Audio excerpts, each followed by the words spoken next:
So that field of haqq, of reality, the ultimate of ultimate, divine presence, divinity is there. But if I am in another field of warfare on some piece of land or an industrial something, whatever, we are fighting all the time. That's the norm. Everybody is fighting. Everybody is a war machine on two legs. And yet every now and then they say, we want world peace. You're about to burst out with your own grenades. How can you talk about world peace? So well, look at the hypocrisy. So you and I and he and she are exactly where we belong, with 100% justice. Now you may say, yes, somebody pushed me into it, but why did they push you, not somebody else? There was obviously some connection. Therefore, now you are beginning to really live the full consciousness of it and live the full connectedness of it. And realizing those connectedness are perpetual, are continuous. Now, you are here, but not of here. You recognize there is the experience within space and time. So it's longer, shorter, further, not today, tomorrow. You find this is a child play. It's a little kindergarten. Because now you have been to, you know that is the true home, which has no beginning or end. Perpetual. That's called the ultimate house of God, or Kaaba, or divine, or the heart, which had completely, passionately realized its unity with its origin and its destiny. That's all. So, your wants are wonderful. Your ego is just as good, nicer even, because they propel you to go beyond it, towards your soul, towards soul. But for a child, we say, no, what's your ego? But for a grown-up, you say, no, your ego was the outer shell that protected the kernel. So it was fine. It served that purpose.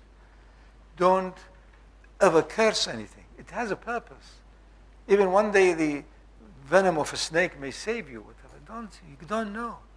What you know is tiny, it's very small, a little bit in front of you, a little bit of time, a little bit of space.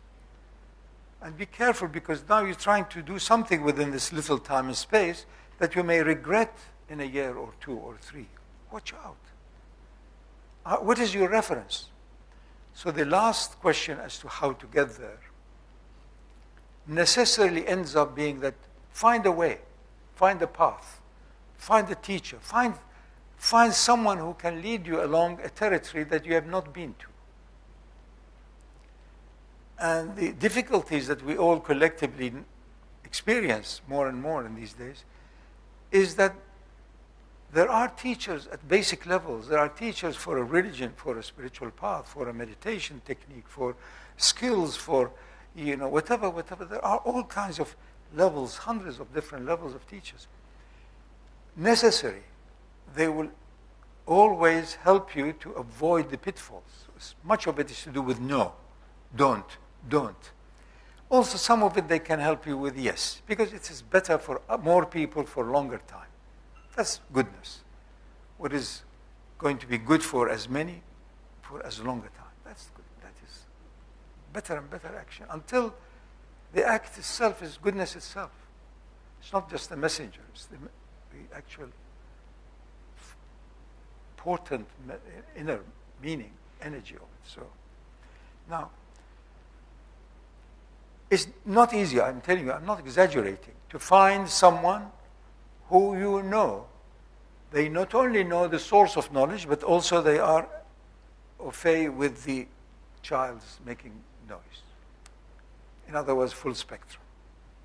So you people have to make amongst yourselves, and whoever else you find, people who may awaken, because it is the most rare commodity. And until you actually have some mirroring from that, your inner candle usually may not be really lit. Also, you are vulnerable soon after waking up. There are 3 stages. First, you wake up that you're not who you thought you were. Yeah, I thought I was that, and I had this ambition. Now I've got it. I'm not interested. Too much work. Not worth it. I want to spend more time on the beach or whatever. You see. I really thought these people had all the leisure time. But now that I'm there, I have no time. I have a lot of other things, but no time.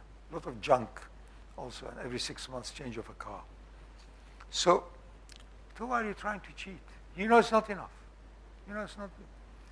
So you are in that state of connecting constantly with that which is the source of connection, and accepting all the millions of bifurcations of all of them, ending up in a small minutia of a difference in the mauve color, whatever. It's like that. You don't deny any of it. This is Surah Al-Rahman, as he read it for us. فَبِأَيِّ آلَاءِ رَبِّكُمَا تُكَذِّبُونَ. How can we deny? مَرَجَ الْبَحْرَيْنِ يَلْتَقِيَانِ. The two oceans, the ocean, the infinitude, and the ocean of finitude. You are born, you will die. They meet. They meet in you. Part of you is perishable. Part of you tells you, I don't want to die. But I don't want to be 150 years. Nobody would like to look after me. By the time you are in your 70s, 80s, people run away. Quite rightly, you're full of demands, full of noise, all the time complaining. And the times have changed. Of course, times have changed. Everybody, by the time they are in their 50s, times are not the same. Previously, we used to get, people working like slaves for nothing. Now they demand 200 rands a day. Before you said it, also the rand has devalued, so it's become 300 rand. But we say, what's this? Time has changed. Great wisdoms. Of course, young people run away from such gibberish. If you get older in age, and if you don't get younger in your absoluteness, in no life, in no beginning, in no age, then you are not there. It has to be balanced. You're out of balance. Really. Your outer immobility as you get very old has to be matched by inner mobility. Inner mobility is you're flexible. Yes. There's no harm in it for anybody. It's all right. Why do it? Doesn't matter. May not have a great merit in it, but all right. You've come up now with something with more merit. What is it? I want to serve the neighborhood. What do you want to serve them? Usually, often people say, really, I just want it for everybody else. But they have also a weak spot for that. Such as, for example,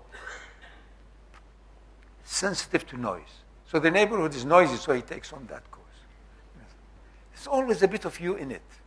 Otherwise, you can't, it's the seed from which, so you can't deny it. The Quran reminds you. Don't deny yourself from that. Put it in its place, accept it, and move on. Because you are bones, you are calcium, you are hard, you are rigid, and yet you want your heart to flow. So, there you are. You want in order to reach a point of beyond wants, and who you are humanity and divinity mixed up to varying degrees. You all want to be higher in the ultimate because it's more powerful, more pervasive. So this is natural for you. You want to be near God. And occasionally you think, why not me? And once you get why not me, you've sunk again back to the animal, to the zoo of identity. See? Well, is that all right? Really? Is that okay? Really, I can stop. Say a little more. Huh? Say a little more. Say a little more. A little more. I was told, say a little more. A little more. It's supposed to be a joke.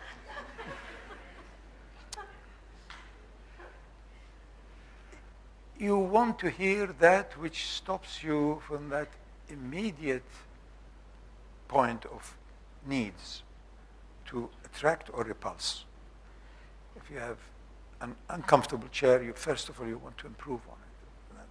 It's immediate and moves on and on and on. That's why I said, if you imagine yourself, you have anything that you have ever wanted. Think of a big house, cupboards full of things, really qualified, reliable staff available, and a car. But you're so content that you don't even get out. You don't want anything anymore. If you become really totally content, then I say, no, thank you. I'm very content if you leave me. Because you are bringing some elements of discontentment. I can already see a bit of warfare. There is you on the one hand and somebody else on the other hand. Now, how do you know you have been lying? Unless there is something in you that is higher than your tongue and your mind and your manipulative. You know you've been lying. And you know that you knew you were lying. So how is it possible? Multiple mirrors. That's divinity. That is your soul. So your nafs, yourself, your ego, whatever name you give it, is a shadow from that light with many filters. So eventually you start believing in yourself. No, I'm very special. I did some things that nobody else did. Great. Put that in perspective of 3 billion years of life. It's nothing. You did very well. You have 40 years of hard work. Very good. They put for you some gypsum monument that dissolves with the second rain. Oh, that's what? Wheeling their monument. Shame. It's good for 4, 5, 6-year-old to do that. By the time you are 12, 13, you must be a bit more. By the time in your 30s, 40s, who is speaking? On what permission do you have? What gave you the authority to speak? Yeah. And that is Bismillah. And Bismillah can only follow after Allahu Akbar. Light, truth is greater than size. Akbar, bigger. And they said, Bismillah. Time to stop. No more speak. Assalamu alaikum.